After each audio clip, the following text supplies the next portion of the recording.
Hello everyone, welcome back to Magnet Brains. मैं हूं स्वाति, आपकी इंग्लिश एजुकेटर। हम पढ़ रहे हैं क्लास 6 की Gulmohar book. Now sometimes this happens कि कोई आपके नाम का मजाक उड़ाता है, हमें बड़ा बुरा लगता है। या कभी कोई आपके नाम को, जैसे होता है यूजुअली स्वाति को श्वेता कह देते हैं या फिर तनीषा को तनीशय कह देते हैं, आपके नाम को गलत प्रोनाउंस करते हैं, हमको कितना बुरा लगता है।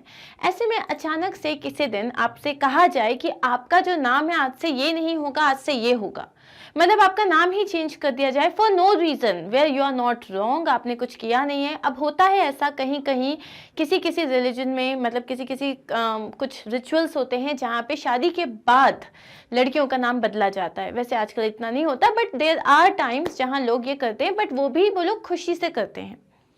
बट आप छोटे हो, आप स्कूल में जा रहे हो, आपका नाम स्वाति है, आपका नाम श्वेता है, आपका नाम रिचा है, और अचानक से आपको बोला जाए आज से आपका ये नाम नहीं है, आज से आपका नाम ये है। आपके नाम का मीनिंग हटा दिया जाए, आपके कस्टम्स को फॉलो करने से मना कर दिया जाए, आपके धर्म को फॉलो करने से मना कर दिया जाए, how would you feel about it? You will not feel good about it at all. Now this particular chapter that we are going to read today, unit 4, the name of the chapter is A New Name, which has been written by Linda Sue Park. So यहाँ पे हम बात करने वाले हैं एक Korean बच्ची की। So she is a young Korean girl, और वहाँ पे क्या होता है, जब कोरिया को जापान ने ओवरटेक कर लिया था, ओवरटेक आई शुड से, एक तरीके से उनको मतलब कैप्चर कर लिया था या उनको अपने अधीन कर लिया था, तब उन्होंने क्या किया, कोरियंस को मना कर दिया कि नहीं, अब कोरियंस का वो अपना कस्टम्स फॉलो नहीं कर सकते, अपने रिचुअल्स फॉलो नहीं करते, वो अपने किसी भी तरीके के धर्म को प्रैक्टिस नहीं कर सकते। They will have to follow Japanese things only. And even जो कोरियन आपके जो नाम होते हैं, आपको नाम भी जापानीज नाम रखने पड़ेंगे। Now this was a sudden change and how did it work? लेकिन क्या लोगों ने रिबेल नहीं किया होगा, राइट? तो हम पढ़ने वाले हैं इसी के बारे में। But before we start our chapter, हम पढ़ लेते हैं हमारी ऑथर के बारे में। Linda Sue Park is a Korean-American writer who has authored several novels and picture books for young adults and children. So Linda Sue Park कौन है? ये कोरियन अमेरिकन राइटर हैं जिन्होंने अडल्ट्स के लिए, यंग अडल्ट्स मतलब जो टीनेजर्स होते हैं ऑल, और जो चिल्ड्रन हैं, इनके लिए उन्होंने काफ़ी सारे नॉवेल्स लिखी हैं, पिक्चर बुक्स भी लिखी हुई हैं। Most of her work is based upon Korean history and culture, और उनका जो है सबसे ज़्यादा जो भी नॉवेल्स हैं, जो उनकी स्टोरीज होती है, वो किस पे बेस्ड है? कोरियन की हिस्ट्री पे या उनके कल्चर पे। In 2002, she won the Newbery Medal for a single shot. So 2002 में उनको एक मेडल मिला था, किसके लिए? A single shot, one of her books. This is the story of a 10-year-old Korean girl, Kim Shun-hee, and her brother Kim Tae-yoo. It is the year 1940 and the Japanese have taken over Korea. So 1940 की बात कर रहे हैं, जब Japan ने जो है Korea के ऊपर मतलब इसको टेक ओवर कर लिया था। The Korean people are very unhappy. They do not have the freedom to learn their history, follow their culture or speak their language. वो अपनी लैंग्वेज में भी बात कर नहीं सकते थे। Suddenly there comes a new law. All Koreans are to take Japanese names. और तभी उन लोगों ने एक और लॉ निकाला कि जितने भी कोरियंस हैं उन्हें जापानीज नेम्स लेने पड़ेंगे। The children's father knows that the law must be obeyed or else his family could face strict punishment. अब बच्चों के जो पिता थे, अब यहाँ हमारी स्टोरी स्टार्ट हो चुकी है। बच्चों के जो पिता थे, उन्हें पता था कि अगर उन्होंने ये लॉस को फॉलो नहीं किया तो उनके अगेंस्ट में स्ट्रिक्ट एक्शंस लिए जा सकते हैं और उनको पनिशमेंट भी फेस करना पड़ सकता है।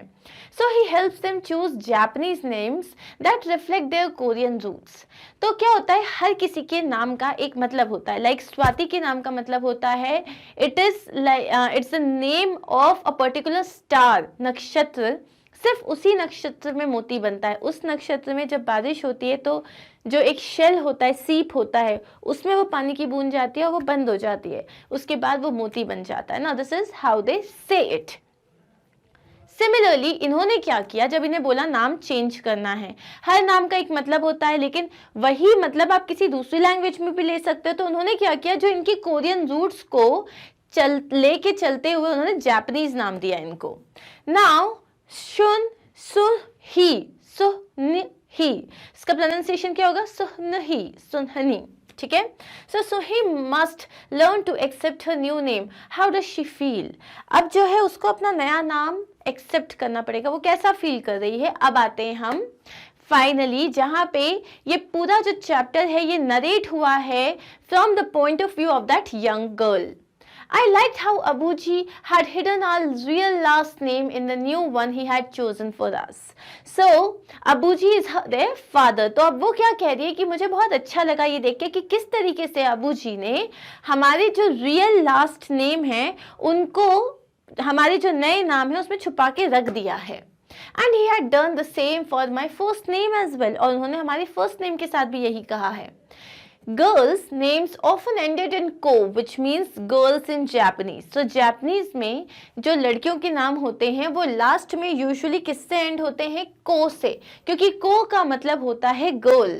बट को could also mean the sun's rays, लेकिन को का मतलब भी ये भी होता है सन की rays. Okay, so Kiyoko means rays of brightness. So यहाँ पे देखो जापानीज के लिए लास्ट में को लगाना था तो लगा दिया उन्होंने। कियोको का मतलब है rays of brightness, the same as my real name, और ये वही, इसका मीनिंग वही है जो मेरे रियल नेम का मीनिंग था। And yet while I could accept Kaneyama Kiyoko, so उसका नाम क्या था? Kaneyama Kiyoko as a name, I could not think of it as my name. मैंने एक्सेप्ट कर लिया, ठीक है, ओके, मेरे को नाम चेंज करना पड़ेगा और मेरा नाम अब से है कानेयामा कियोको, लेकिन मैं इसे एक्सेप्ट नहीं कर पा रही थी कि ये मेरा नाम है। For the next few days, there was terrible confusion at school. अब स्कूल में आपकी टीचर आपको आपके नाम से बुलाती है, आपका नाम आदित्य है और मैंने अचानक से आपको सरफराज बुलाना चालू कर दिया, तो आपको लगेगा किसको बुला रहे हो। इनफैक्ट आप सुनोगे भी नहीं क्योंकि you are not use to it. तो कुछ दिनों तक तो स्कूल में बड़ा कंफ्यूजन रहा। We had to call our classmates only by their Japanese names. अब हमें ये कहा गया था कि आपको सिर्फ जापानीज नेम से ही अपने क्लासमेट्स को बुलाना है। Suddenly, the girl across the aisle from me was Megumi, not Myungjin, and the boy who sat behind me was Masado instead of Youngwon. So सबके नाम चेंज हो चुके थे। Our teacher tried to be patient with us. हमारी teacher ने काफ़ी ज़्यादा patience के साथ इससे डील किया। If we forgot and used our classmates' real names, she prompted us gently at first, but more sternly as the days passed. तो अगर जैसे कभी होता था कि हम उनका जापानीज नाम लेने की जगह अपने क्लासमेट्स का कोरियन नाम ले लेते थे, तो पहले तो हमारी जो टीचर थी वो हमको सिर्फ प्रॉम्प्ट करती थी, जैसे ऐसे नहीं करना है। प्रॉम्प्ट करने का मतलब क्या होता है? एनकरेज देम टू से देयर जापानीज नेम्स। प्रॉम्प्ट करती थी कि नहीं नहीं क्या है, नाम सही नाम लो। लेकिन बाद में जैसे जैसे दिन जाते गए तो उनको लगा अब इनको आदत हो जानी चाहिए, तो अगर कोई गलत नाम लेते थे तो वो बहुत स्टर्न स्ट्रिक्ट होती थी उस चीज को लेके। I was a good student. I had never once given the teacher cause to beat me. मैं एक अच्छी स्टूडेंट थी, मैंने कभी अपनी टीचर को ये मौका ही नहीं दिया कि वो मेरी पिटाई कर सके। I was very careful to use everyone's Japanese name and to respond when anyone said Kyoko, even though it felt as if they were talking to someone else. तो मैं बहुत पर्टिकुलर थी, मैं बहुत ख्याल रखती कि मुझे उनका जापानीज नेम से ही उनको एड्रेस करना है, और जब भी कोई मुझे कियोको के नाम से एड्रेस करता था तो मैं पूरी कोशिश करती थी कि मैं रिस्पॉन्ड करूं। वो अलग बात है, ये मेरे जैसे ऐसा लगता था किसी और को बुला रहे हैं। Even though, but the next day, my brain grew of being careful every single minute and it happened. लेकिन अगले दिन क्या हुआ, मेरा दिमाग थक गया था कि हर पल पूरे टाइम ख्याल रखना है कि उसको क्या बोलना है, मुझे कोई क्या बोलेगा, और फाइनली वो हुआ। अब क्या हुआ? I chose the worst possible moment to make a mistake. मैंने जो है, कभी कभी होता है ना, आप वैसे खेलने नहीं जा रहे हो, आप कोई मस्ती नहीं कर रहे हो, लेकिन आपने करी और तभी प्रिंसिपल टीचर जो थी वो सामने बैठी थी या पीछे बैठी थी, या तभी टीचर जो है एंटर कर जाती है। आप बिल्कुल बात नहीं करते, लेकिन जैसे ही आपने बात किया टीचर आ गए, उन्होंने आपको पनिशमेंट दे दिया। So something similar happened to Kyoko. Onishi-san was in the room. He was a Japanese army officer whose job was to make sure all the students were learning to be good citizens of the empire. So Onishi-san ये कौन थे? ये room में थे, मतलब ये उनकी class में थे, और ये थे एक जापानीज आर्मी ऑफिसर जिनका काम ये था देखने के लिए कि स्कूल में सारे रूल्स रेगुलेशन सही तरीके से फॉलो हो रहे हैं या नहीं हो रहे हैं। He came into our classroom several times a week, often in the middle of a lesson. वो हमारी क्लास के अंदर बहुत बार आते थे, मतलब और स्पेशली सेशन के, मतलब कोई लेसन चल रहा होता था उसके बीच में आते थे. Then he would stand at the back of the room and observe us for a while. फिर वो क्लास में जाके सबसे पीछे खड़े हो जाते थे और हम सबको थोड़ी देर के लिए ऑब्जर्व करते थे. I could tell he made the teacher nervous. और मैं बता सकती हूँ कि जैसे वो आके खड़े हो जाते थे, इवन जो टीचर थी वो भी काफी नर्वस हो जाती थी. I tried especially hard to give the right answers when he was around. और मैं कोशिश करती थी कि जब क्लास में वो हैं या आसपास कहीं हैं तो मैं एटलीस्ट सिर्फ सही आंसर्स दूँ. That day, I knew he was in the room. I knew I had to be extra careful not to make a mistake. And somehow I did the very thing I was trying so hard not to do. अब एक दिन क्या हुआ, वो class में थे और पीछे खड़े हुए थे और मुझे पता था कि वो हैं और मुझे बिल्कुल कोई मिस्टेक्स नहीं करनी है. लेकिन something happened and she made a mistake. I said Myongin instead of Megumi. So मैंने Megumi की जगह क्या कहा, Myongin. Onishi-san heard me. He made a funny sound in his throat like huh. इस टाइप का उन्होंने एक साउंड निकाला. Then he looked at the teacher and made an abrupt motion with the stick. फिर उन्होंने टीचर की तरफ देखा और एक abrupt का मतलब क्या होता है, सडन एंड अनएक्सपेक्टेड. जो बिल्कुल एक्सपेक्टेड नहीं था, अचानक से सडन उन्होंने एक मूवमेंट बनाया अपनी स्टिक से और टीचर को दिखाया कि वो क्या कर रहे हैं. The teacher glanced at him quickly and then at me. Kyoko to the front, she said. फिर टीचर ने उनकी तरफ देखा और तुरंत मेरी तरफ देखा और क्या कहा, क्योको सामने आ जाओ. The class was suddenly silent. I could see the surprise in the face of the other students. Now, class में जो हमेशा first आते हैं, जो बहुत bright students होते हैं, जब उनको punishment मिलता है ना, तो सबके लिए वो एक surprise होता है या उनको बहुत strange लगता है.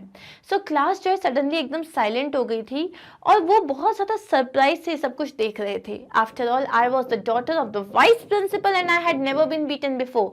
और सबसे बड़ी बात ये थी कि वो vice principal की बेटी थी और उनकी कभी पिटाई नहीं हुई थी. In the brief moments it took me to walk to the front of the class, I saw the teacher's face. She looked so unhappy that I felt sorrier for her than for myself. So अब यहाँ पे क्या हुआ, that in the brief moment, जो बहुत कम moments है जिसमें मुझे क्लास में अपने पर्टिकुलर डेस्क से टीचर के पास जाने में लगा, उसमें मैंने उनका फेस देखा और वो बहुत ज़्यादा अनहैप्पी लग रही थी. ऐसा लग रहा था वो मुझे पनिश करने के लिए बहुत ज़्यादा सॉरी फील कर रही हैं. वो मुझे बिल्कुल मारना नहीं चाहती थी, बट शी हैड टू, लेकिन उन्हें मारना पड़ा बिकॉज ओनिशी-सान वॉज देयर, क्योंकि ओनिशी वहाँ पे था इसलिए उनको मुझे मारना पड़ा. It was too unfair. और ये बहुत ही ज़्यादा गलत था. First our names were taken away and then we were not given any time to learn each other's new names.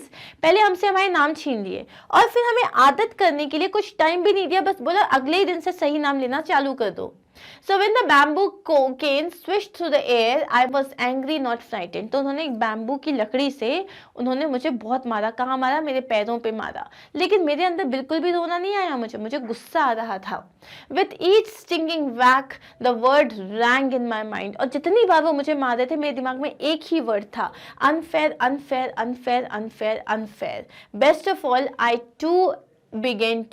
was too angry to cry. मैं रो ही नहीं पा रही थी, मैं बहुत ज़्यादा गुस्सा थी.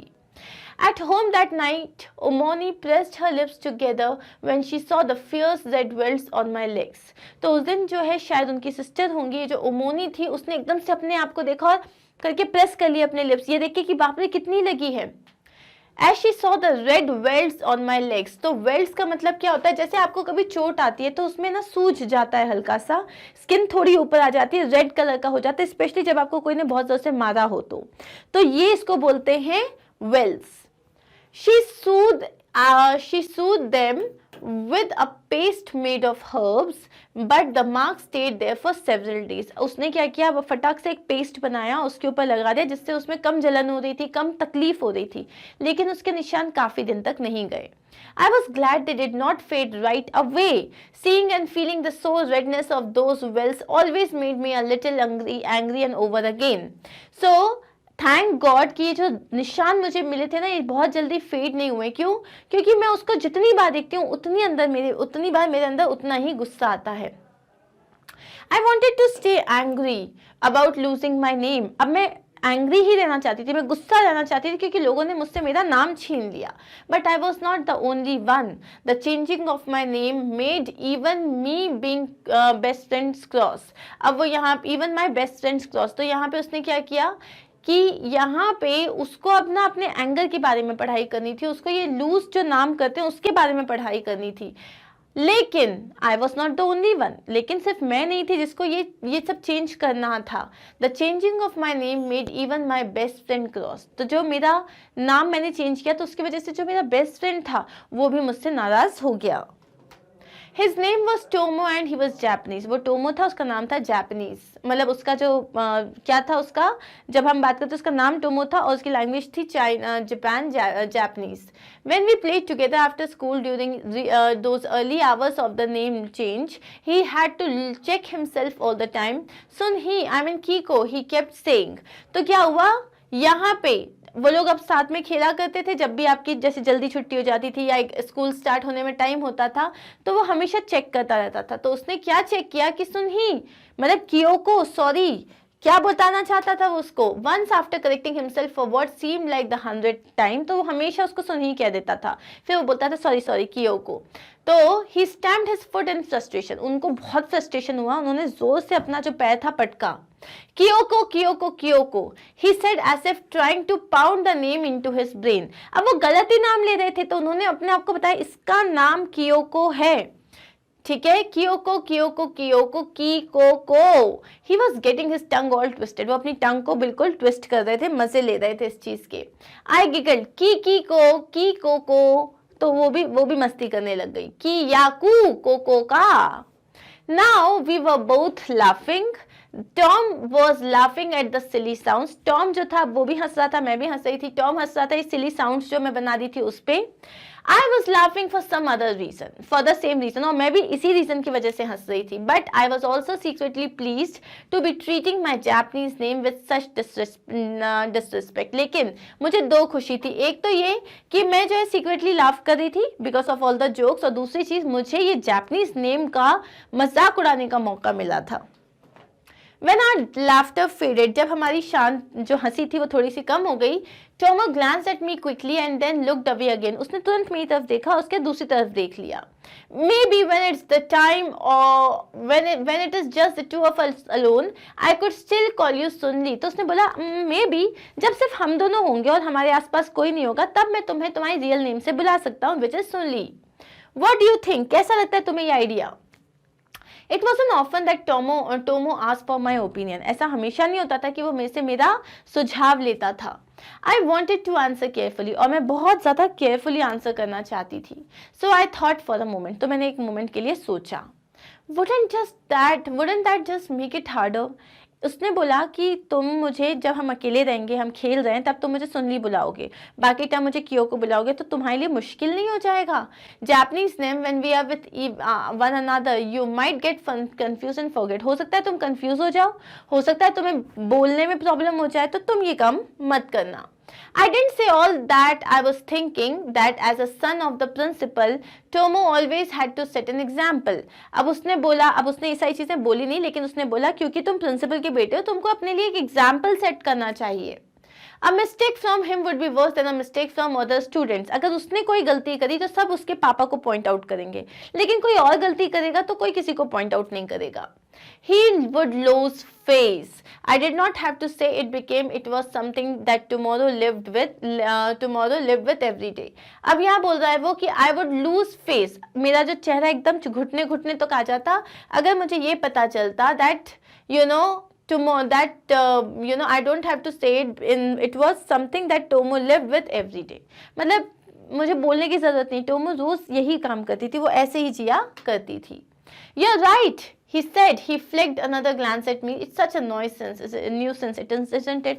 फिर उसने सोचा, उसने बोला हाँ तुम सही कह रही हो, अगर मैंने तुम्हारा नाम प्राइवेट में लिया और सबके सामने मैंने जापानीज नाम लिया तो मैं भी कंफ्यूज हो जाऊंगा और हम पक्का पकड़े जाएंगे। And I knew this was his way of saying he was sorry and I had to change my name. और ये उसका एक तरीका था ये बताने के लिए कि वो बहुत ज़्यादा सॉरी फील कर रहा है कि उसको अपना नाम चेंज करना पड़ा। An extract from When's My Name Was Kiko by Linda Sue Park। अब ये जो एक छोटा सा पार्ट लिया गया है from this book when sly name was Keoko, when sly name was Keoko, written by Linda Sue Park. Okay, so here we are done with the explanation of this chapter. अब हम इस chapter के question answers करना start करें. पहला question हमारे पास match the column है, जहां पे सेंटेंसेस ए हैं प्लस उसके जो रीजंस है वो बी में लिखे हुए हैं, हमें दोनों को मैच करना है. So I am going to directly go to the answer so that we can discuss it. The teacher was stern with the children when they used their Korean names. Teacher जो थी, stern का मतलब क्या होता है, strict. तो teacher जो थी वो अपने स्टूडेंट्स के साथ स्ट्रिक्ट थी जब वो कोरियन नेम्स यूज करते थे इंस्टेड ऑफ जापानीज नेम. क्यों? She wanted to shield the children. Shield का मतलब क्या होता है, protect. She wanted to protect the children from the consequences. Consequences का मतलब क्या होता है, नतीजा, result of getting caught for breaking the law. क्योंकि उसे पता था कि अगर बच्चे जो है इस चीज को फॉलो नहीं करेंगे तो उनको जो है पनिशमेंट मिलेगा. That would be literally brutal. The Koreans were taught to be good citizens of the empire. Koreans को सिखाया जा रहा था कि किस तरीके से एम्पायर का अच्छा सिटीजन बनना चाहिए. अच्छा सिटीजन का मतलब यहाँ पे है they only learned those things that the Japanese had allowed them to learn. वो सिर्फ वही चीज सीख सकते थे जो जापानीज ने उन्हें अलाउ किया था. सुनही was punished despite being the vice principal's daughter. सुनही को पनिश किया गया था जबकि वो वाइस प्रिंसिपल की डॉटर थी. ऐसा क्यों? बिकॉज ओनिशी सन जो कि ऑफिसर था wanted the others to get the message. वो चाहता था कि बाकी के जो लोग हैं उन्हें ये मैसेज मिले that no one would be spared for disobeying orders, कि किसी को नहीं छोड़ा जाएगा अगर वो ऑर्डर्स फॉलो नहीं करेंगे. Sun Hee did not want the marks to fade away. जो अब उसके पैरों में जो मार्क्स थे, she did not want them to fade away. वो नहीं चाहते थे कि वो हल्के पड़ जाएं. They were a reminder of the injustice that was done to her as well as to the Korean people. क्योंकि वही जो scars थे उसके, वो रिमाइंड करते थे कि उसके साथ जो गलत हुआ है प्लस जो कोरियन पीपल के साथ जो गलत हुआ है उसके बारे में. A mistake from Tomo would be very bad for him. Tomo से कोई भी मिस्टेक होगी तो वो ज़्यादा ही बैड हो जाएगा. क्यों? His loyalty to his country and people would be questioned. क्योंकि अगर उसने अगेंस्ट में जाके कुछ भी कहा तो ऐसा लगेगा वो जापान के लिए लॉयल नहीं है क्योंकि वो एक जापानीज था.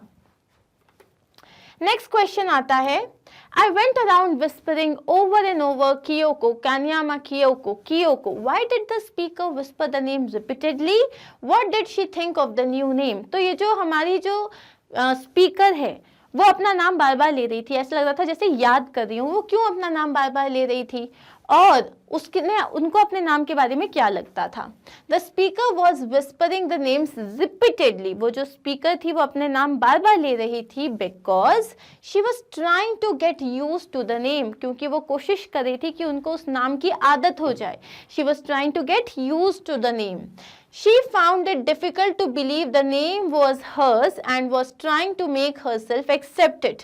अब उसको ये बहुत ज़्यादा मुश्किल लग रहा था कि ये उसका नाम है और वो बहुत ज़्यादा कोशिश कर रही थी वो उस नाम को एक्सेप्ट कर ले क्योंकि you know it's like all about your identity जो अचानक से चेंज हो गई. अब नेक्स्ट क्वेश्चन है, in what way were the families old and new names different from each other similar to each other. अब ये जो फैमिली के पुराने नाम थे और जो नए नाम थे किस तरीके से वो आपस में अलग थे और सेम थे. So the family's old names were Korean while their new names were Japanese. ये तो पहला हो गया कि क्या डिफरेंस था. Japanese family names are usually long while Koreans are short. अब जो जापानीज जो होते हैं उनके जो फैमिली नेम्स होते हैं वो यूजुअली बहुत लंबे होते हैं जबकि कोरियन के जो होते हैं वो बहुत ज़्यादा शॉर्ट होते हैं. तो ये तो दो डिफरेंस हमें पता चल गया. अब सिमिलैरिटी क्या थी. The new Japanese name Kyoko meant rays of brightness and was similar to the old Korean name Ko which meant the rays, sun's rays. तो दोनों में सिमिलैरिटी क्या थी, उनके मीनिंग जो थे, जो रूट वर्ब था वो सिमिलर थे. ओके, नेक्स्ट क्वेश्चन है, did Sunhee find it easy to respond when she was called Kiyoko, why or why not. So Sunhee को क्या ये इजी टू रिस्पॉन्ड मतलब जैसे उसे कोई कियोको बोल के बुलाता था सुनही को तो वो इजीली रिस्पॉन्ड कर पाती थी या उसको मुश्किल होती थी. So no, Sunhee did not find it easy to respond to her new name. उसके लिए बिल्कुल easy नहीं था कि वो अपने new name पे respond करे. She could not think of it as her name. उसको वो अपना नाम ही नहीं लगता था. Whenever someone called her Kyoko, she felt as if they were talking to someone else and not to her. जब कोई भी उसे Kyoko कह के बुलाता था तो उसे लगता था वो कोई किसी और को बुला रहा है और उससे कोई बात नहीं कर रहा है. Why did the teacher have to punish Sunhee? How did she feel about doing so? जो टीचर थी जब उन्होंने सुनही को पनिश किया तो उसका रीजन क्या था, प्लस उन्हें कैसा लगा उसे पनिश करके. The teacher had to punish Sunhee because Onishi-san had ordered her to do so. Teacher को पनिश करना पड़ा क्योंकि ये जो आर्मी ऑफिसर थे, ओनिशी-सान थे, जो जापानीज ऑफिसर थे, उन्होंने बोला था उसे पनिश करने को. और उन्हें कैसा लगा? She felt very unhappy about giving the girl such a hard punishment for such a small mistake.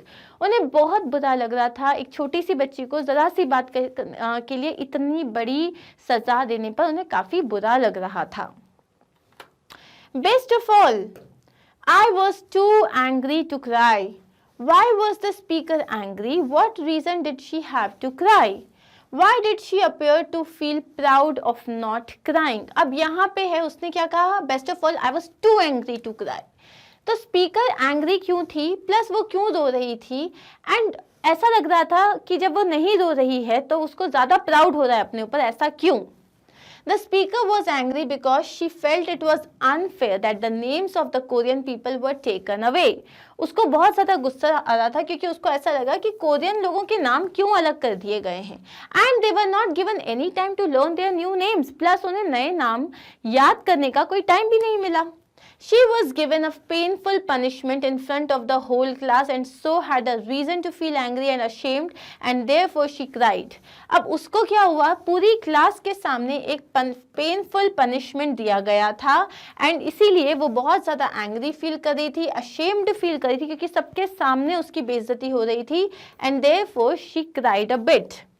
She appeared to be proud of not crying. अब यहाँ पे क्या बोल रहे हैं, उसको हल्का सा रोना जैसा आया, लेकिन वो जोर जोर से नहीं रोई.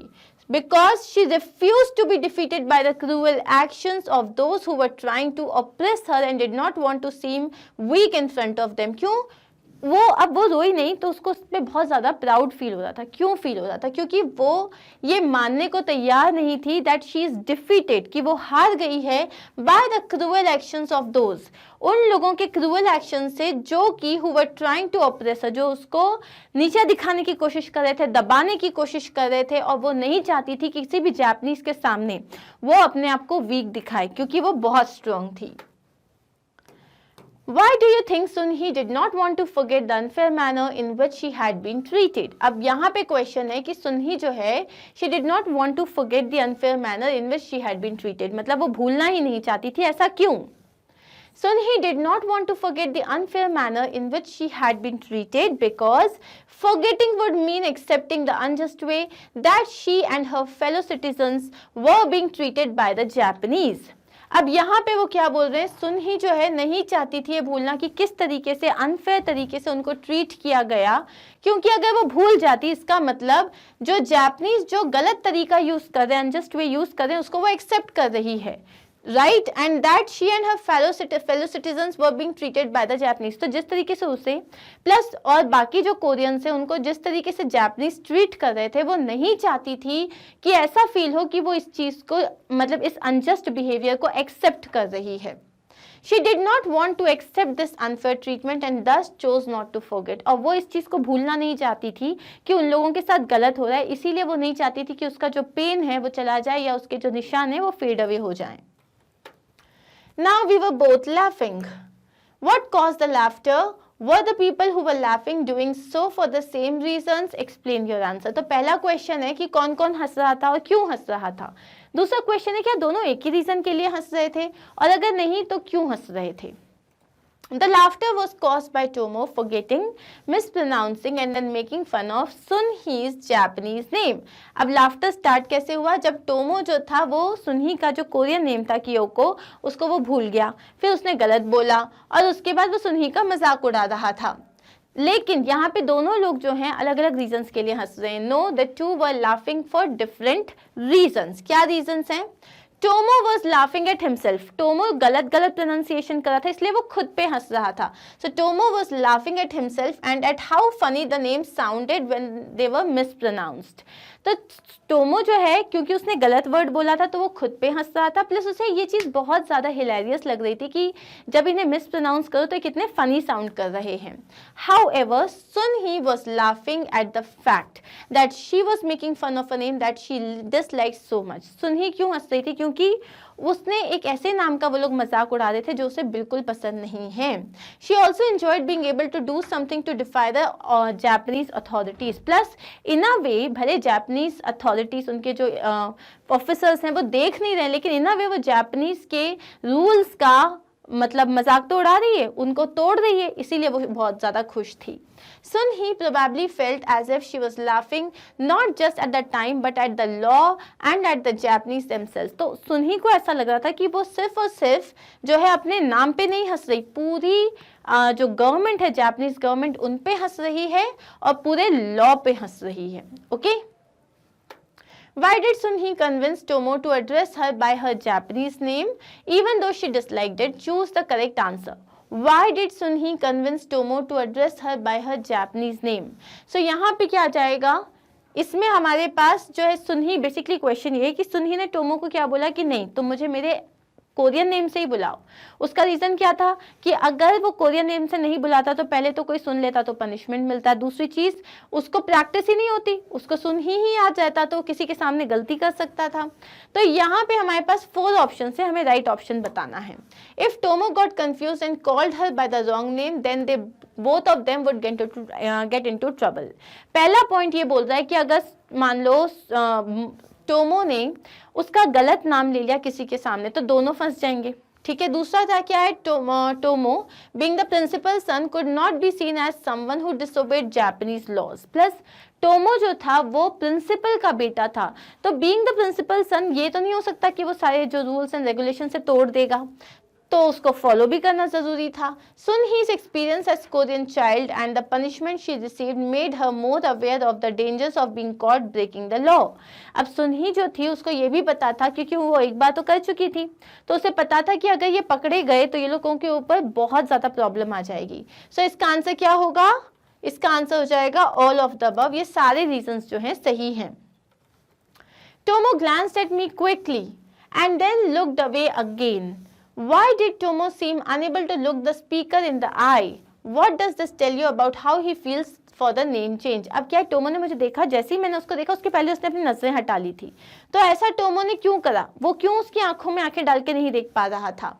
Tomo was unable to look the speaker in the eye because being Japanese himself, he felt unashamed at the way his people were trending the Koreans। मतलब टोमो जो था वो कुछ नहीं बोल पाए, क्यों? क्योंकि वो एक जापानीज था। Now he since he was a Japanese himself he felt ashamed at the way his people were treating the Koreans. उसको बहुत ज़्यादा बुरा लग रहा था ये देख के कि कैसे जो हैं ये लोग जो हैं कोरियंस को ट्रीट कर रहे हैं। Therefore, he probably also felt responsible in some way for the injustice that his friend had to face। His reaction tells us that he agreed that the forced name change was wrong। और ये जो उसका reaction था इससे क्या पता चलता था कि ये फोर्स नेम गलत है। नेक्स्ट क्वेश्चन देख लेते हैं। And I knew this was his way of saying he was sorry. Who was the speaker talking about? What did this person do to show that he was sorry? Now you remember जब Tomo जो था वो उससे नजर नहीं मिला पा रहा था, plus he was getting irritated because of this name change। In a way he was trying to apologize कि उसको भी बुरा लग रहा है ये जो सारा कोरियंस के साथ हो रहा है। तो सबसे पहले who was the speaker talking about? The speaker was talking about Tomo. Next question है टोमो ने क्या किया ये बताने के लिए कि उसे बहुत बुरा लग रहा है and he is sorry। Tomo showed that he was sorry by acknowledging that the name change was a bad idea and caused unnecessary trouble for everyone। So Tomo जो है उसने ये बताया that he is sorry, मतलब उसे बुरा लग रहा है। कैसे? उसने acknowledge किया, मतलब उसने ये बात मानी कि जो name change था ये एक bad idea है और इसकी वजह से unnecessary trouble हो रहा है सबको। Even though he could not do anything about the change, the fact that he understood and accepted that it was unjust showed that he felt bad about what had happened। वो कुछ नहीं कर सकता, वो एक छोटा बच्चा है, वो जापानीज है, वो रूल्स के अगेंस्ट नहीं जा सकता। सो इवन दो जबकि वो कुछ नहीं कर सकता अबाउट द चेंज, ये जो चेंज हुआ है, the fact that he understood the fact कि वो ये चीज़ समझ गया और उसने एक्सेप्ट कर लिया कि वो गलत था, showed that he felt bad about what it happened. So ये शो करता है कि he felt bad about whatever had happened. Now we see that a change in name affects Sunhee deeply. She feels torn between who she is expected to be. Using examples from a text, describe what you understand about the connection between a person's name and their culture, language and sense of belonging. और ये देखो, आपको पता है कि जैसे मैंने कहा जोसेफ, आप समझ सकते हो कि शायद कोई क्रिश्चियन नाम है. जैसे मैंने कहा हेमलता, आप बोलोगे शायद ये तो हिंदू नाम है. अगर मैं बोलूँगी सरफराज, आप बोलोगे मुस्लिम नाम है. उसमें भी अगर मैंने बोल दिया कि अंशुमन केकरे, तो आपको पता है अच्छा, ये तो मराठी नाम जैसा लग रहा है. सुब्बलक्ष्मी आप बोलोगे तो साउथ इंडियन नाम लग रहा है. नाउ द थिंग इज, कभी भी जो आपके नाम होते हैं वो आपके कल्चर को रिफ्लेक्ट करते हैं, आप कहाँ से बिलोंग करते हो उसको रिफ्लेक्ट करते हैं, आपकी लैंग्वेज को रिप्रेजेंट करते हैं. आपका नाम आपकी आइडेंटिटी होता है. तो हमें यही बताना है कि किस तरीके से जो एक कनेक्शन होता है एक पर्सन के नेम और उसके कल्चर, लैंग्वेज और सेंस ऑफ बिलोंगिंग में, हमें वो बताना है. A person's name reflects their background, their culture, the history of their community, place and language. So जो एक किसी भी इंसान का जो नाम होता है वो उसके बैकग्राउंड के बारे में बताता है, उसके कल्चर के बारे में बताता है, उसके कम्युनिटी के हिस्ट्री के बारे में बताता है और वो कहाँ से बिलोंग करता है, प्लस उसकी क्या लैंग्वेज होगी, ये आप उसके नाम को सुन के समझ जाते हो. Thus a name can help a person form a connection to these things. इसीलिए उसका जो नाम होता है वो उस इंसान को इन सारी चीज़ों के साथ कनेक्ट करता है and this give them a feeling of being part of a whole. और इससे क्या आता है, आपके अंदर एक फीलिंग आती है, मैं इस समाज का हूँ, मैं इस कल्चर से बिलोंग करता हूँ, मैं इस पर्टिकुलर कंट्री का हूँ. तो ये सारी चीज़ें कैसे आती हैं, आपके नाम से रिलेटेड होती हैं. So this connection with all these things, it makes you feel that you are the small part of a big part. Okay, next है the ways in which they relate to and interact with other people. आपका नाम ये भी बताता है कि किस तरीके से आप रिएक्ट करते हो, किस तरीके से आप दूसरों के साथ इंटरैक्ट करते हो. A person's name becomes their identity. It is how people will come to identify and know them. अब जैसे मैंने बोला मेरा नाम जो है स्वाति वडलमानी है, मैं साउथ इंडियन हूँ, तो जितने भी साउथ इंडियंस होते हैं they get attracted, they are like oh wow you are south Indian, आप कहाँ से हो, and all these questions do start.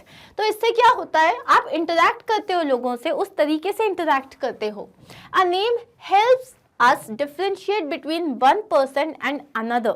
So एक जो नाम होता है वो एक इंसान को दूसरे इंसान से differentiate करता है and thus we relate a certain name to a certain person. इसी तरीके से जैसे आपका कुछ नाम है तो आपके नाम से मैं आपको relate करूंगी. Thus a name forms an important part of interactions and relationships that we form with each other. इसीलिए हम जो किसी से बात करते हैं, हमारे जो रिलेशनशिप्स फॉर्म होते हैं, उसमें भी हमारे नाम का एक बहुत बड़ा रोल होता है. And the last one is the feeling that they are valued for who they are. एक और फीलिंग आती है कि जो हम हैं उसके लिए हमारी वैल्यू है. When we accept a person's given name and accept their choice to be known by a name, we acknowledge and respect their decision to use their name to shape their identity. अगर आपने मुझे अपना नाम बताया और मैं आपके नाम को एक्सेप्ट करता हूँ, रिस्पेक्ट करता हूँ, तो इसका मतलब ये हो जाता है कि मैं एज अ पर्सन आपको एक्सेप्ट कर रहा हूँ. आपने जो डिसीजन लिया है अपने नाम से रिलेटेड, मैं उसको, आपकी आइडेंटिटी को शेप करने को, इन सारे डिसीजंस को मैं एक्सेप्ट करता हूँ. In doing so we send out the message that we value their opinion in creating their identity. इसका मतलब ये नहीं है कि आपने किसी ने बताया अरे मेरा नाम समन है, आप बोलोगे अरे कितना गंदा नाम है, समन कोई नाम होता है, चलो अपना नाम चेंज करो. होता है ऐसा? नहीं होता है. क्यों? क्योंकि जब कोई हमें अपना नाम बताता है हम बोलते हैं ओ वाओ नाइस नेम, या फिर ओके, इसका मतलब आप उनका नाम एक्सेप्ट कर रहे हो, उनकी आइडेंटिटी को एक्सेप्टेंस दे रहे हो. Help them create and preserve a sense of self worth. और इससे आप क्या कर रहे हो, you are helping them to create and preserve a sense of self worth. आप अपनी सेल्फ वर्थ जो होती है, आपकी जो अपनी इज्जत होती है, उसको प्रिजर्व करने में हेल्प करते हो. So this is very important. Your name is very important. Yes or no, tell me, isn't your name important? आपको मैं बोलूँ नहीं तुम्हारा नाम अच्छा नहीं है, change it. You won't do it, right? Until unless you really hate your name. Like I love my name, you love your name. We don't hate our names. ठीक है। So we are done here, now we are going to start with the grammar part. और इधर पे इस particular chapter में हम start करने वाले हैं प्रोनाउन से। Now we are given some sentences here. I responded when anyone called me Kiyoko. मैं रिस्पॉन्ड करती थी जब कोई भी मुझे कियोको कह के बुलाता था। एनीवन का मतलब क्या होता है? कोई भी, ठीक है। Everybody had trouble remembering their classmates' new names. Everybody had trouble मतलब सबको trouble होता था। यहाँ पे we have learned that pronouns are used to replace nouns. हमें पता है pronouns क्या होते हैं। जब हम nouns को जिन words से replace करते हैं उन्हें pronouns कहते हैं। They help us to avoid repeating nouns when we speak or write. तो आप बार बार नहीं कहोगे ना कि स्वाति पढ़ा रही है, स्वाति गई थी, स्वाति आई थी, स्वाति स्वाति नहीं करोगे। इंस्टेड आप she यूज करोगे, her यूज करोगे, आप डिफरेंट pronouns यूज करोगे। तो इससे क्या होता है, nouns क्या जो रिपीटेशन होता है वो नहीं हम करते हैं। अब बहुत सारे टाइप के प्रोनाउंस होते हैं। सबसे पहला होता है पर्सनल प्रोनाउन। पर्सनल प्रोनाउन मतलब जहां पे आप सब्जेक्ट को रिप्लेस कर रहे हो किसी प्रोनाउन से। जैसे कि मैंने कहा Swati is my best friend, instead of Swati you can say she is my best friend or you are my best friend or I. सो ये आई, यू, शी, ही। अब ये I, we, he, she, they, this is him, okay? फिर you और it, ये जितने भी हैं ये हैं आपके पर्सनल प्रोनाउन में सब्जेक्ट प्रोनाउन, क्योंकि ये सब्जेक्ट को रिप्लेस करते हैं। I am going, you are going, we are going, ये सारे सब्जेक्ट को रिप्लेस कर रहे हैं। जिसके बारे में मैं बात कर रही हूँ उसको रिप्लेस कर रहे हैं। सब्जेक्ट और ऑब्जेक्ट आपको पता होना चाहिए क्योंकि इट इज़ वेरी इंपॉर्टेंट। और ये आप चाहो तो ग्रामर में चले जाना और वहां पे आपको सब्जेक्ट एंड ऑब्जेक्ट पे प्रॉपर वीडियो मिलेगा, आपके साइड आउट्स क्लियर हो जाएंगे। Now listen, when I say Swati is talking to Hardik, Swati is talking to Hardik, okay. Now here if I have to replace, मेरे नाउन्स क्या हैं? ये दोनों नाउन्स हैं। अगर मुझे रिप्लेस करना है तो मैं स्वाति को बोल सकती हूँ she is talking to Hardik. She, Swati को मैंने शी से रिप्लेस कर दिया। स्वाति के बारे में बात कर रही हूँ क्योंकि कौन बात कर रहा है? स्वाति बात कर रही है, ये मेरा सब्जेक्ट है। किससे बात कर रही है? हार्दिक से बात कर रही है। हार्दिक मेरा ऑब्जेक्ट है। सो ऑब्जेक्ट के लिए ही नहीं आता, Swati is talking to him आएगा। तो ये जितने भी वर्ड्स हैं, मी, अस एंड उसके बाद है हिम, हर, देम, ये सारे जो वर्ड्स हैं ये सारे वर्ड्स आपके ऑब्जेक्ट प्रोनाउंस होते हैं। यू दोनों ही केस में यू रहता है और इट भी दोनों ही केस में यू इट ही रहता है। ये आपके ऑब्जेक्ट प्रोनाउंस हैं, इसको बहुत अच्छे से याद रखिएगा। जो कि जिसके बारे में बात कर रहे हो सब्जेक्ट जिसके बारे में बात कर रहा है वो होता है आपका ऑब्जेक्ट, या सब्जेक्ट जिस पे एक्शन ले रहा है उसको कहते हैं हम ऑब्जेक्ट, ठीक है। अब आते हैं पजेसिव। पजेसिव मतलब when I talk about some belonging, जैसे मैंने बोला that you know you belong to me, या दिस इज माई पेन और this is mine, this is yours, this is Magnet Brains office. So possessive मतलब जैसे mine, hours, his, hers और यहाँ पे देयर्स, योर्स, ठीक है, इट्स, ये सारे होते हैं आपके पजेसिव प्रोनाउंस। फिर आते हैं हम डेमोन्स्ट्रेटिव पे। देयर आर ओनली 4 प्रोनाउंस जो कि ये बताता है कि कोई सब्जेक्ट आपसे कितनी दूर और कितनी पास है। जैसे अगर यहाँ पे आप खड़े हुए हो और यहाँ पे एक ट्री है तो मैं बोलूँगी दिस इज अ ट्री क्योंकि ये बहुत पास में है। लेकिन अगर मैं यहाँ पे ट्री है तो मैं बोलूँगी that is a tree. Similarly अगर यहाँ पे बहुत सारे ट्रीज हैं, एक से ज्यादा ट्रीज हैं, तो मैं बोलूंगी these are trees, plural.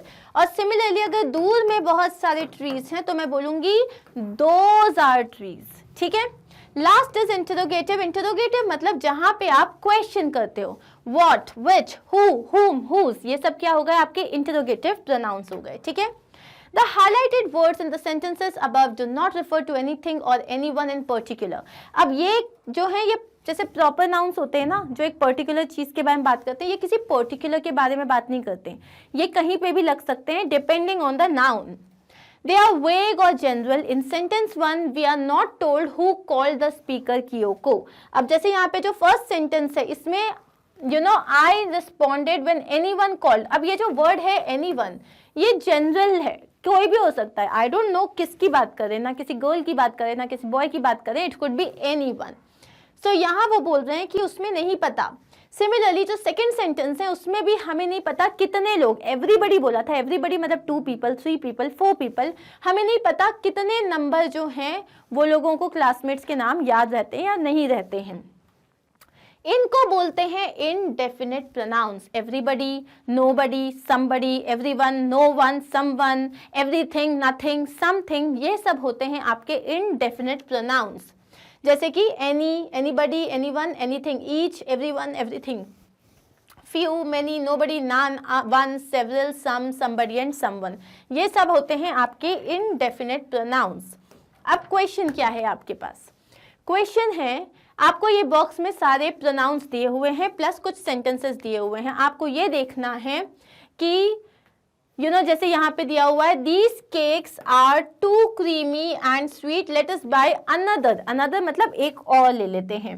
Next question है, please put away dash neatly after you finish your project. So please put away everything neatly, मतलब जब तुम्हारा प्रोजेक्ट खत्म हो जाए, तो ये नहीं कि आपने जो है फेविकॉल छोड़ दिया, इरेजर छोड़ दिया, आपकी बुक्स छोड़ दी, नोटबुक्स छोड़ दी, तो जस्ट क्या कहा जा रहा है, please put away everything neatly, मतलब सब कुछ रखना सही तरीके से, नीट तरीके से। डैश इज दैट बैकपैक, तो यहाँ क्या आ जाएगा, हुज इज दैट बैकपैक, ये बैकपैक किसका है, किसका को इंग्लिश में क्या बोलते हैं, whose. I thought it was mine but it is Komal's, मुझे लगा ये मेरा है लेकिन ये कोमल का है। इट वॉज माइन मतलब मेरा है, ये कौन सा वाला प्रोनाउन है, possessive. Does dash know how to get to central bus stand, क्या किसी को पता है, किसी को मतलब एनीवन, ठीक है। डज एनीवन नो, क्या कोई भी है जिसे पता है। Hurry, take a pick quickly as there are not many books left, जल्दी से लो क्योंकि ज्यादा बुक्स नहीं बची हैं।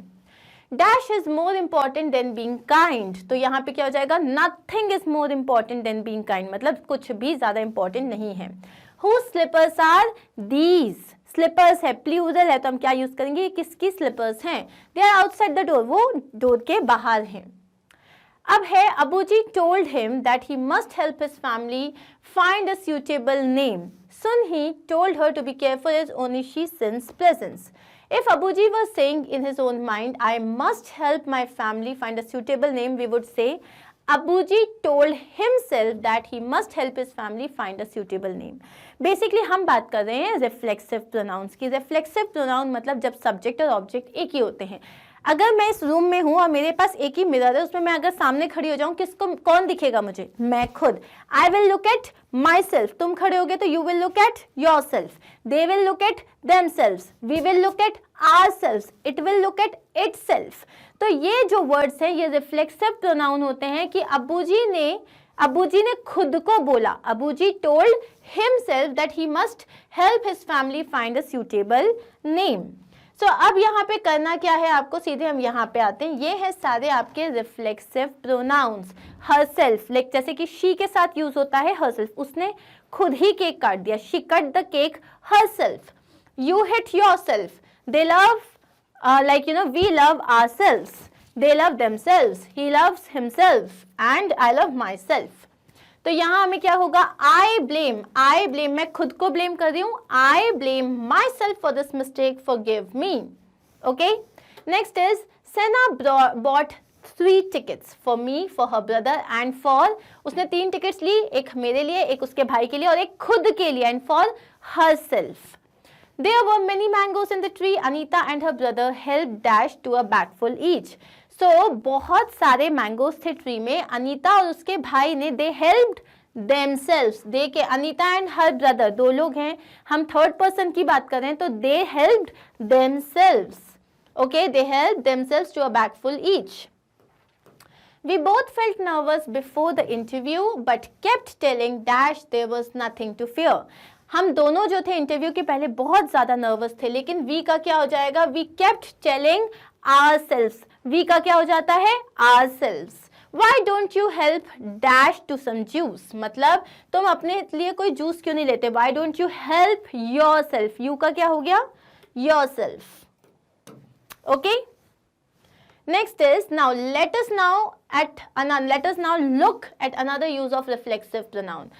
Did you see yourself like did you yourself see it or did someone else tell you, क्या तुमने खुद देखा था, जो हम बोलते हैं ना तुमने खुद किया था, मैंने खुद खाया था. So did you see it yourself see it or did someone tell you. Why is Karan sending the parcel with them, why doesn't he bring it himself, वो खुद क्यों नहीं ला रहा है. तो ये जो खुद बोलते हैं ना अपन, इसको भी हम रिफ्लेक्सिव प्रोनाउंस में ही आते हैं. लेकिन ये क्या होता है, जब मैं बोलती हूँ मैंने खुद ये काम किया, इसको हम एम्फेसाइज मतलब एम्फेसिस दे रहे होते हैं, इसको एम्फेसाइज वाले प्रोनाउंस में भी आ जाते हैं या एम्फेसिस प्रोनाउंस में भी आ जाते हैं. ठीक है. सो अब हम यहाँ पे आ जाते हैं इधर. संतोष cooks and bakes very well. He made this donut himself. How could you forget? You yourself told me you would buy the book on the way back, didn't you? तुम कैसे भूल गए, तुमने ही खुद ने कहा था ना कि आते टाइम तुम बुक लेके आओगे, तुम खुद बुक लेके आओगे. So they educated 6 children. They paid for all the expenses by themselves. Nobody was sure. We were not sure ourselves. The matter was serious. The principal wrote a letter dash to the principal wrote. अब यहाँ पे her views है तो the principal wrote a letter herself to all the parents explaining her views on cheating.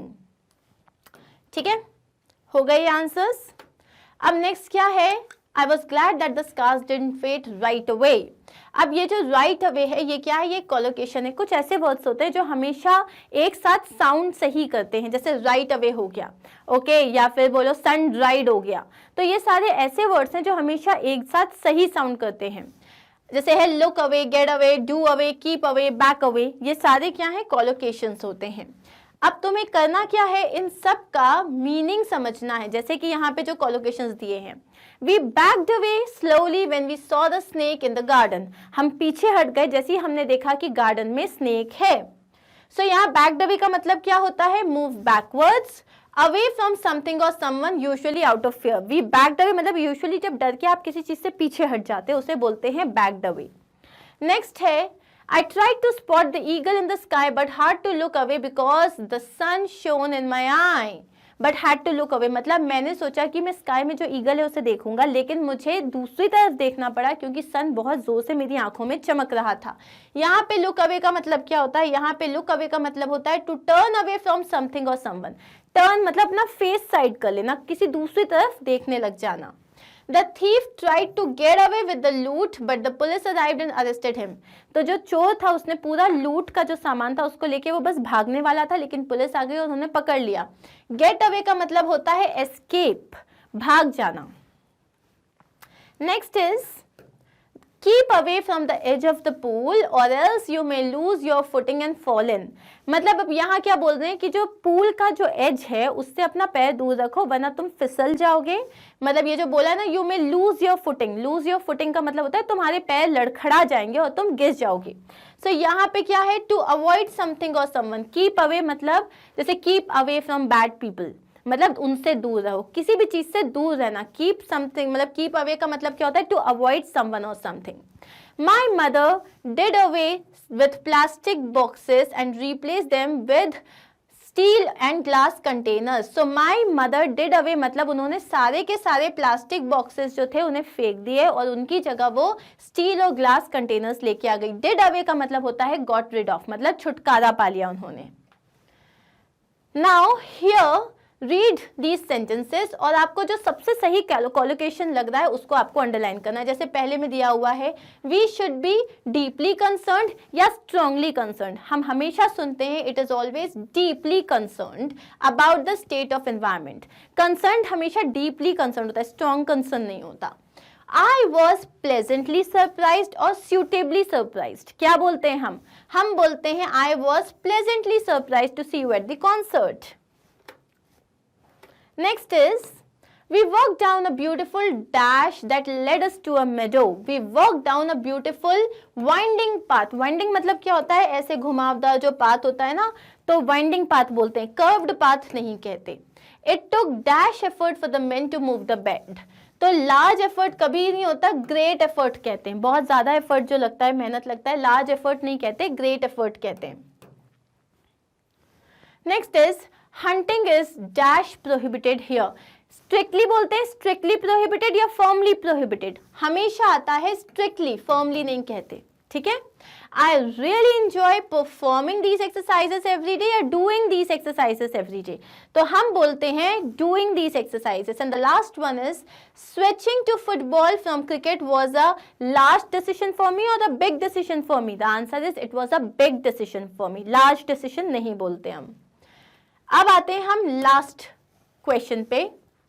In the story, the Korean people are treated unfairly by the Japanese. तो ये speaking part तो नहीं करेंगे, हम writing part पे आते हैं. When we write a character sketch, we usually talk about the character's behavior and attitude, their actions and responses to certain situations, the reasons for those actions and responses and so on. Basically, character sketch क्या होता है? जब आप किसी की बातें सुन के, उसका हाव भाव देख के, उसके attitude के बारे में बात करते हो, उसके जो है वो उसके attitude के बारे में बात करते हो, उसके behavior के बारे में बात करते हो. क्या देखते हो आप कि वो चीज़ों पे किस तरीके से रिएक्ट करता है. जैसे मान लो अचानक से कोई प्रॉब्लम आ गई, मैं ओ माय गॉड मैं कैसे करूँगी. इससे समझ में आ रहा है that may be I am very weak. लेकिन अगर इसी की जगह मैंने क्या बोला, नहीं हम डट के मुकाबला करेंगे, may be you can feel that नहीं या तो बहुत करेजियस है, या ये तो बहुत ज़्यादा ब्रेव है, या उसी की वजह से अगर मैंने जो है बहुत गंदे तरीके से खाना खा रही हूँ, सब टपक रहा है, या फिर मैंने जो है लिटर इधर उधर फेंक दिया, इसका मतलब मैं बिल्कुल मैनर्ड नहीं हूँ.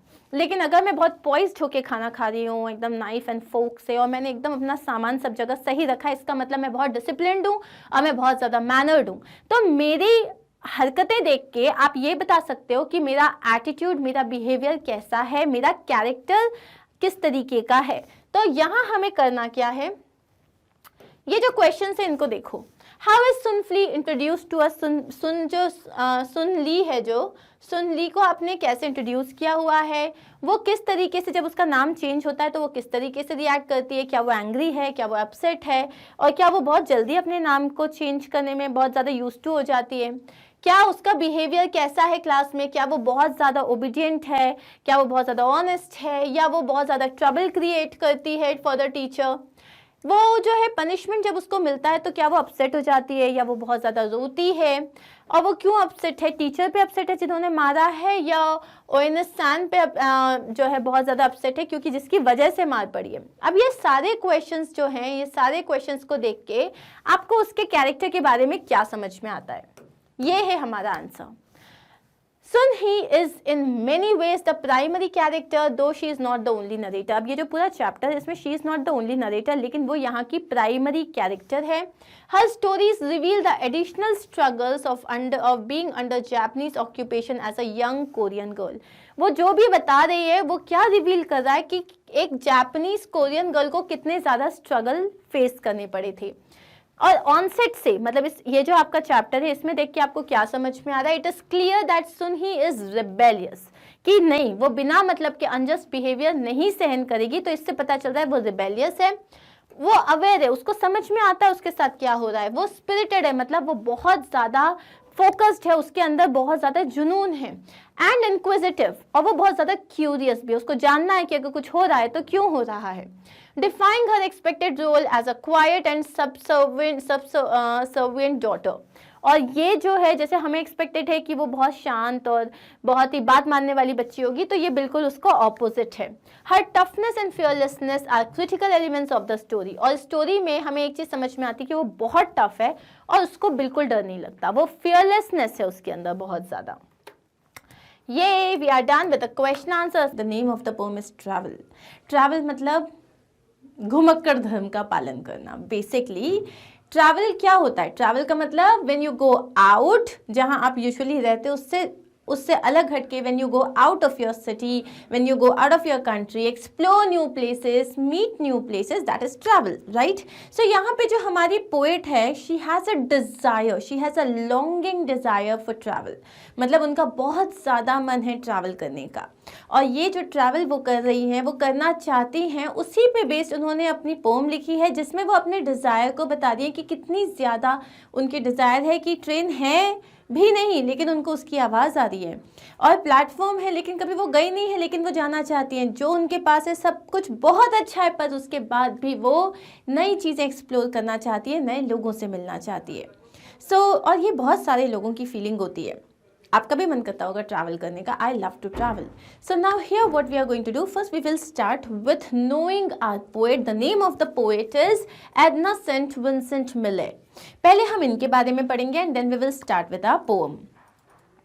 Edna St. Vincent Millay was amongst the most famous and successful poets in America. तो ये जो थी ये अमेरिका की most successful plus most famous poets थी. She won the Pulitzer prize for her poetry. और इनको अपनी पोएट्री के लिए पुलिट्जर प्राइज भी मिला गया था. और पुलिट्जर प्राइज जो है वो एक बहुत ही ज़्यादा रिनाउंड प्राइज है when it comes to the field of poetry. Her work related reflected both traditional and modern elements of poetry. उनका जो काम था उसमें it's not only like कि वो traditional poems लिखती थी, ट्रेडिशनल और मॉडर्न दोनों की झलक थी उसमें.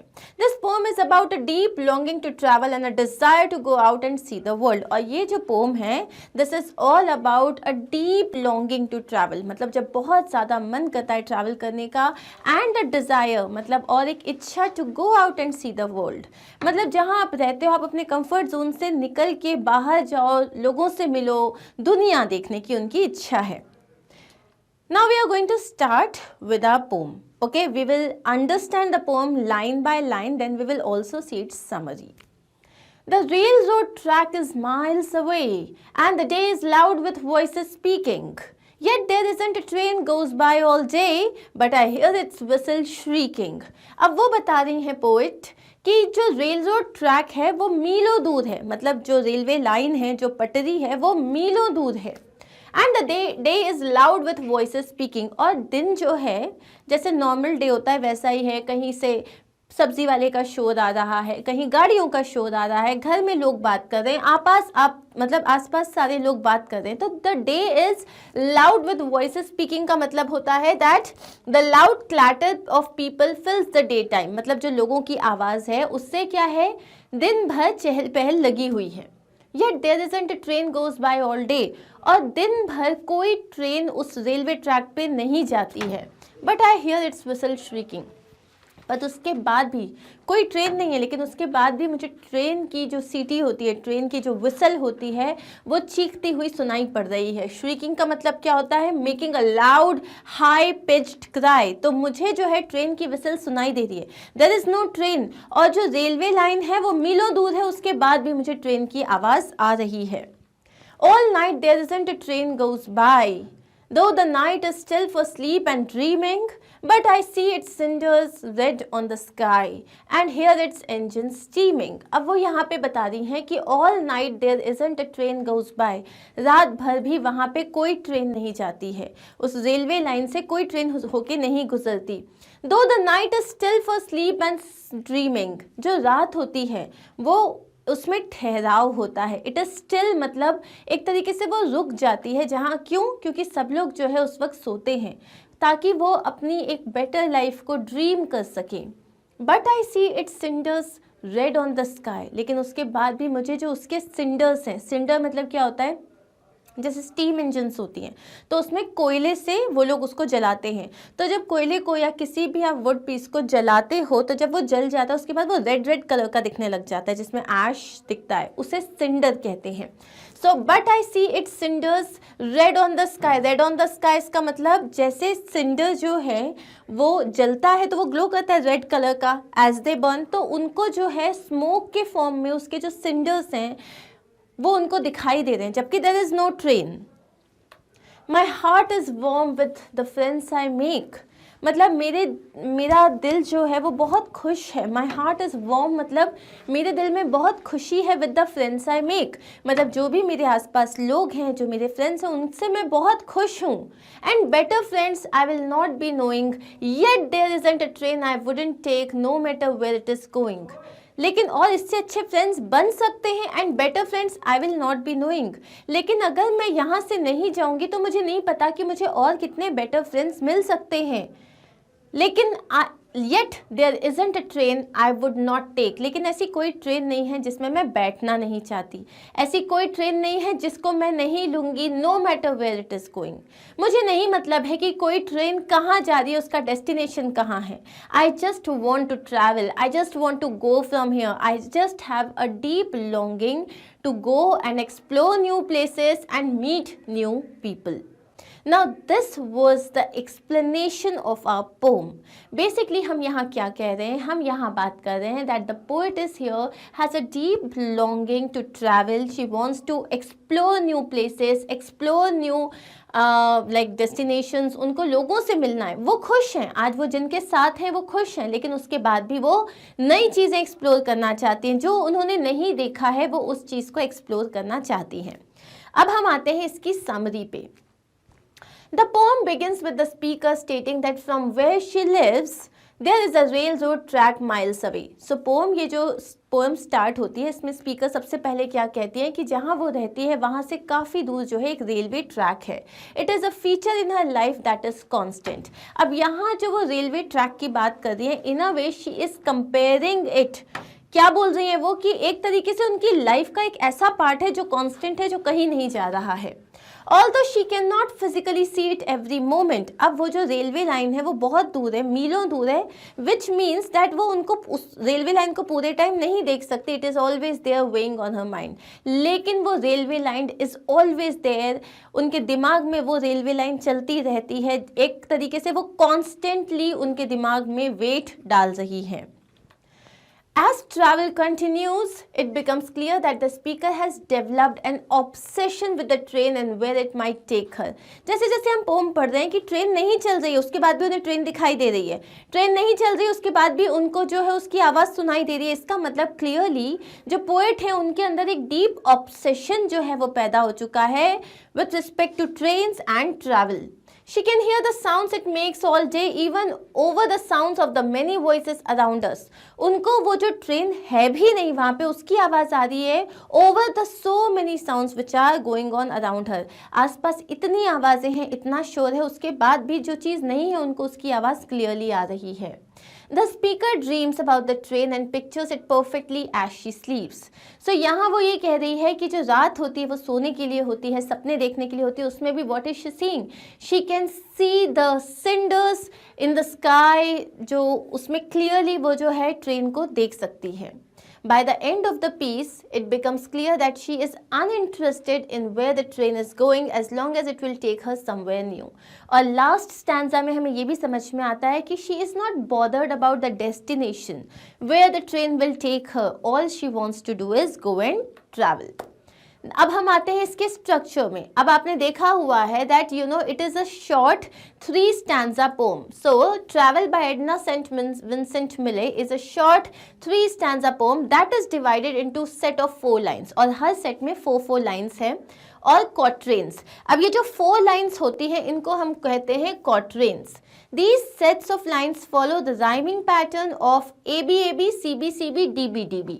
बेसिकली क्या है, हर पोम में अगर आप हर स्टैंजा में देखोगे फर्स्ट और सेकेंड लास्ट लाइन फर्स्ट और थर्ड लाइन राइम कर रही है, सेकेंड और फोर्थ लाइन राइम कर रही है.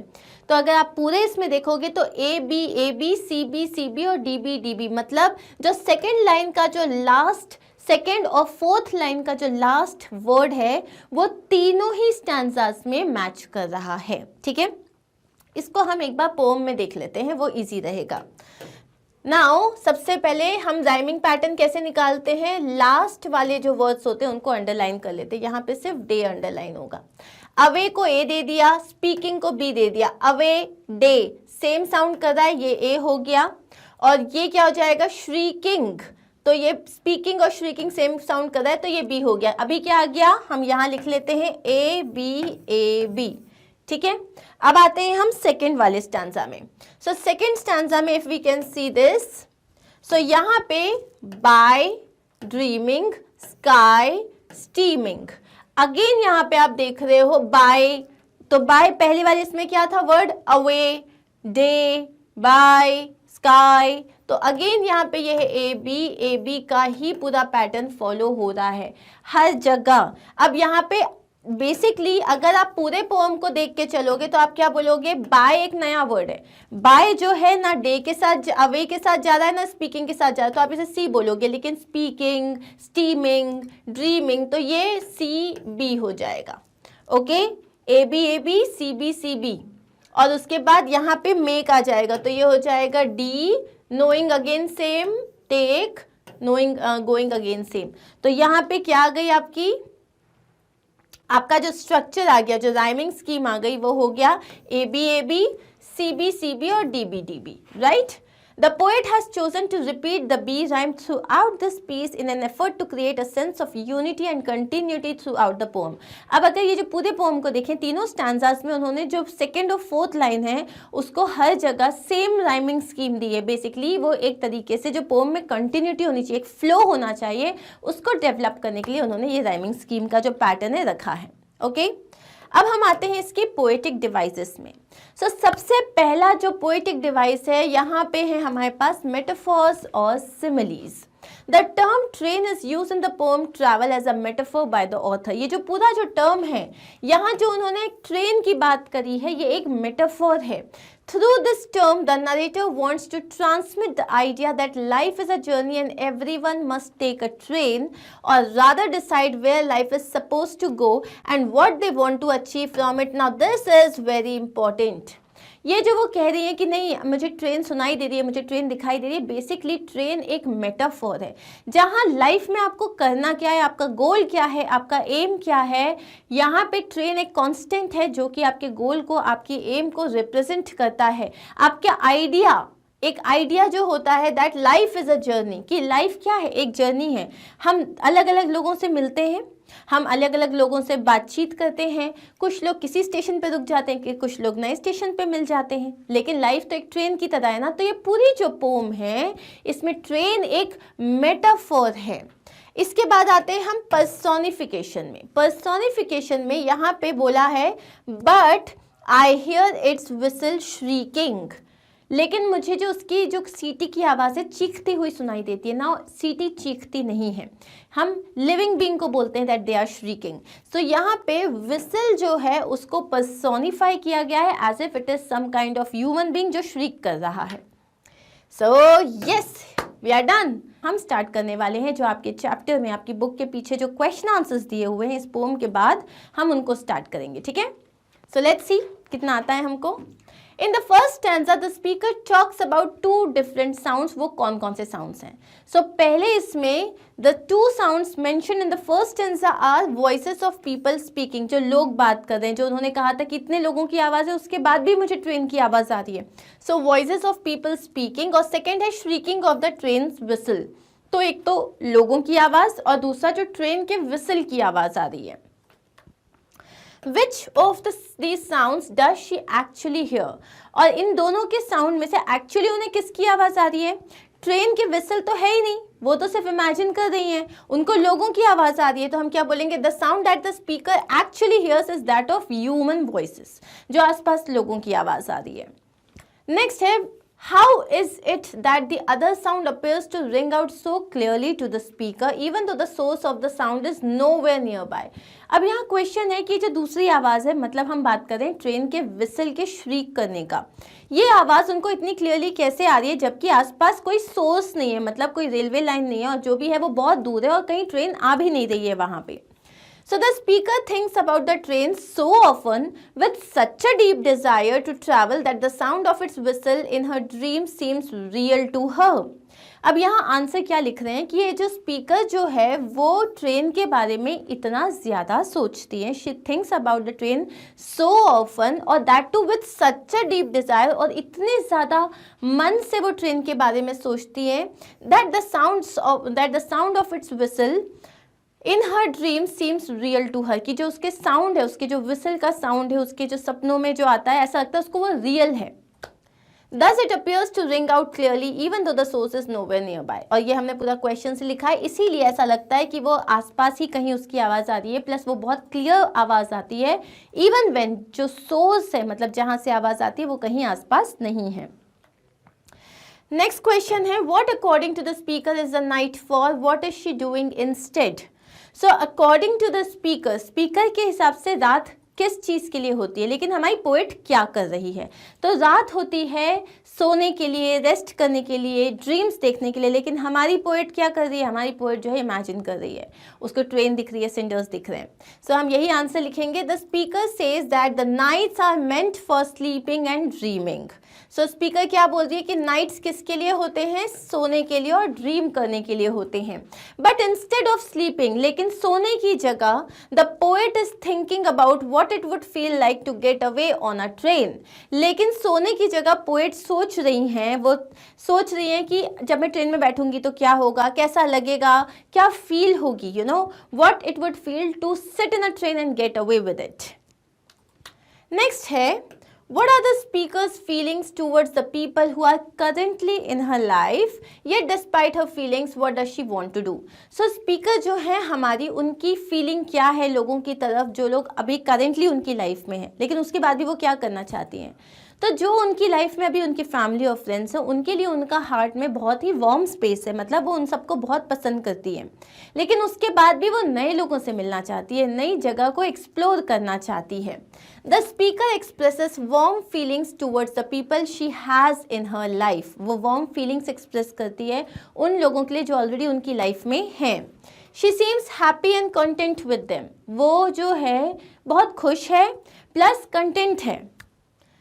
कंटेंट का मतलब satisfied. Despite this she is keen to meet new people, have new experiences and make new friends. लेकिन इसके बावजूद वो जो है वो क्या चाहती है, नए लोगों से मिलना चाहती है, नए एक्सपीरियंसेस लेना चाहती है और नए फ्रेंड्स बनाना चाहती है।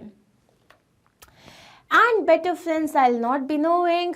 Who are these better friends. अब यहाँ जो लाइन है, जो थर्ड स्टैंजा की जो लाइन है, second line, and better friends I will not be knowing, तो इसमें आपको क्वेश्चन दिया है, ये किन बेटर फ्रेंड्स की बात कर रही है।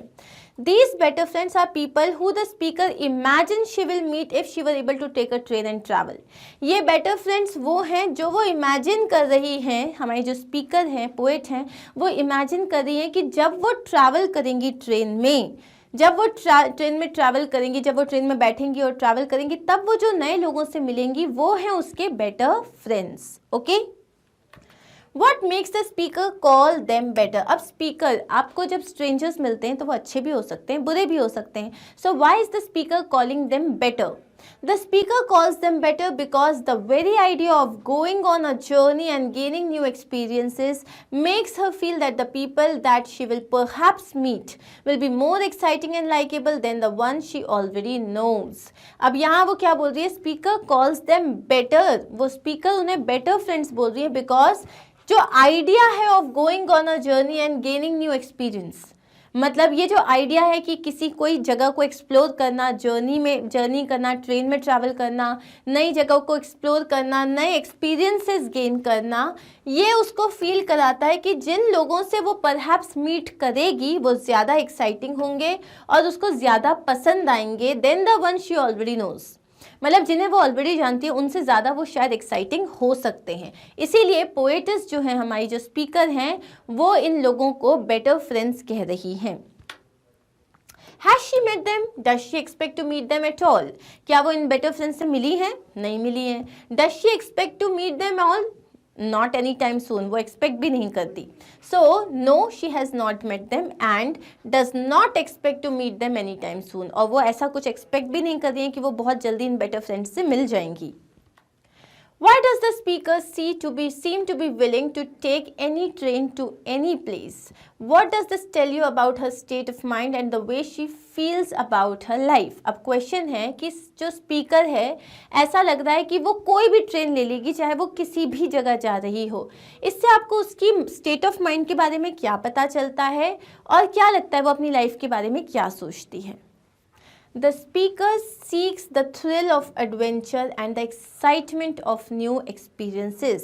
मतलब स्पीकर जो है हमारी, वो क्या ढूंढ रही है, सीख का मतलब होता है ढूंढना, वो क्या ढूंढ रही है, द थ्रिल ऑफ एडवेंचर। जो नई नई चीज़ें जब आप करते हो उसकी जो एड्रेनालाइन रश होता है, जो थ्रिल होता है उसको, and the excitement of new experiences, और आपको जो नए एक्सपीरियंसेस होते हैं उनका जो एक्साइटमेंट होता है वो उस चीज़ को ढूंढ रही हैं। This comes from the fact that she is unable to break away from the dull existence। और ये कौन से फैक्ट से आ रहा है, ये कहाँ से हमें पता चल रहा है कि ये जो है वो अपनी जो मोनोटोनस लाइफ है, मोनोटोनस क्यों, मोनोटोनस का मतलब होता है जो हमेशा एक जैसी ही जा रही है, मतलब जिसमें कहीं कुछ एक्साइटमेंट नहीं है, कहीं कोई स्पाइस नहीं है। तो ये जो उनका एक डल एग्जिस्टेंस है, जो वो एक सी लाइफ जिए जा रही हैं, उससे उनको एक ब्रेक चाहिए। She wants to travel and see more places and meet different people. वो ट्रैवल करना चाहती हैं, नई नई जगह देखना चाहती हैं और नए नए लोगों से, अलग अलग लोगों से मिलना चाहती हैं। And this is willing to take a train to any place. इसीलिए वो किसी भी जगह पे अपनी ट्रेन को लेके जाने को तैयार है। This tells us that she wants to experience something new, exciting and different in her life and perhaps finds her current routine little dull and boring. अब ये जो लास्ट पार्ट है, इससे उनको आपको उनकी लाइफ के बारे में क्या पता चलता है, ये हमें बताता है कि वो क्या है, वो नई चीज़ों को एक्सपीरियंस करना चाहती है, एक्साइटिंग चीज़ों को एक्सपीरियंस करना चाहती है। And perhaps finds her current routine a little dull and boring. और हो सकता है उनकी जो करेंट सिचुएशन है, उनकी जो एज ऑफ नाउ प्रेजेंट में जो लाइफ है, उसको वो बहुत ज़्यादा डल और बोरिंग जो है मान रही है। इसीलिए she has this urge to go and travel and have some new experiences. समझ में आया आंसर? आगे बढ़ते हैं। What does the train represent in this poem? इस पोम में ट्रेन क्या रिप्रेजेंट कर रहा है? अब आपके पास तीन ऑप्शंस हैं। A means to get from one place to another, एक जगह से दूसरे जगह जाने का तरीका। A noisy object that the poet can never see but always here, तो एक ऐसी कोई ऑब्जेक्ट है, कोई नॉइसी सी, जिसको पोएट मतलब देख तो नहीं पाता लेकिन उसको सुनाई हमेशा देता है। An opportunity to go out and see the world, या वो ट्रेन को एक अपॉर्चुनिटी की तरह मान रहा है, जिसमें एक अपॉर्चुनिटी है जिससे वो अपनी मोनोटोनस लाइफ से हटेंगे और एक नई लाइफ को, नए वर्ल्ड को एक्सप्लोर करेंगे। तो ये रहा हमारा आंसर। ये जो ट्रेन क्या रिप्रेजेंट कर रहा है, ट्रेन एक अपॉर्चुनिटी रिप्रेजेंट कर रहा है। जैसे कि उन्होंने बोला जो वो रेलवे लाइन है वो बहुत दूर है, तो वहाँ पे ये एक मेटाफोर है जहाँ पे आपको जर्नी ऑफ लाइफ बता रहा है। तो ट्रेन क्या है? ट्रेन एक अपॉर्चुनिटी है। इसका मतलब जिस दिन ट्रेन मिली वो नई चीज़ों को एक्सप्लोर करेंगे, नए एक्सपीरियंसेस गेन करेंगे। अब है, although the poet tells us that the train is far away, we are still able to see and hear it for ourselves as we read the poem. अब ये जो ट्रेन है वो बहुत दूर है, लेकिन उसके बाद भी हमें दिखाई दे रही है, सुनाई दे रही है। Which words or phrases bring about this effect in the poem? अब यहाँ पे वो जो बोल रहा है उसके रेड सिंडर्स हैं और उसकी आवाज़ ऐसे श्रीक कर रही है। ये सब क्या है? ये एक फिगर ऑफ स्पीच है जिसका नाम है इमेजरी।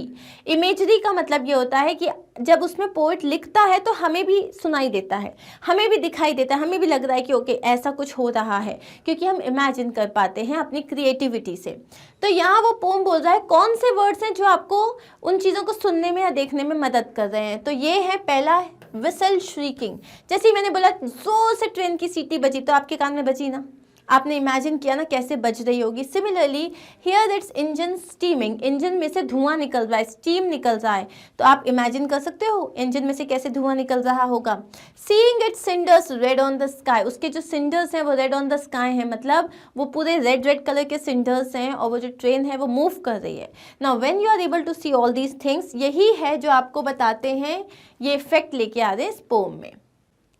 अब नेक्स्ट क्वेश्चन है, how does the poets depiction of the train help you understand the feelings she associates with?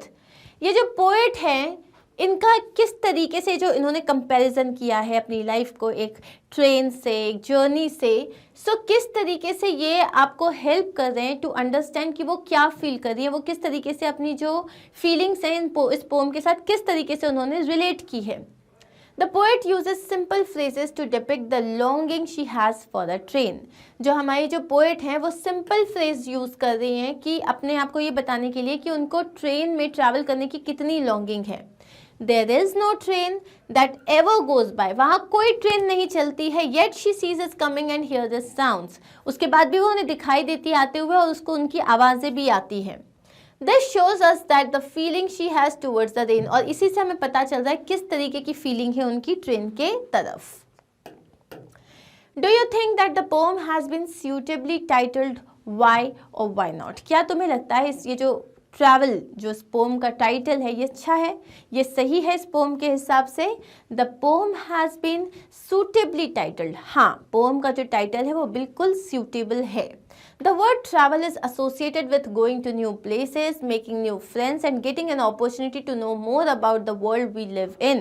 तो ये जो वर्ड, एक छोटा सा वर्ड है ट्रैवल, ट्रैवल का मतलब आप नई जगह पे जा रहे हो, नए लोगों से मिल रहे हो, नई नई अपॉर्चुनिटीज़ मिल रही हैं और आप इस दुनिया में जिसमें आप रहते हो आप उसको ज़्यादा जान पाते हो। So the speaker aspires to do all this by travelling in a train. और हमारी जो स्पीकर है वो यही करना चाहती हैं, एस्पायर करती है मतलब वो यही करना चाहती हैं bye travelling in a train. And that's it, हो गए हमारे क्वेश्चन आंसर्स खत्म। लेकिन अभी क्या बचा है, ग्रामर पार्ट बचा है। तो अब हम इसका ग्रामर पार्ट देखेंगे हमारे नेक्स्ट वीडियो में। और आपको ये सारे वीडियोस कहाँ मिलेंगे, मैग्नेट ब्रेन्स की वेबसाइट में मिलेंगे, जहाँ पे सारे सब्जेक्ट्स, जैसे यहाँ पे सारे क्लासेस में कोई भी आप सब्जेक्ट सेलेक्ट करोगे आपको जो है आपका वीडियो मिल जाएगा। सिर्फ आपको क्लास सेलेक्ट करना है, सब्जेक्ट, फिर यहाँ पे एक लिस्ट ऑफ वीडियोस आएगी, आप वो सिलेक्ट करोगे and then you are done, आपका वीडियो स्टार्ट हो जाएगा। Thank you so much once again, do not forget to like, subscribe and share. Take care, bye.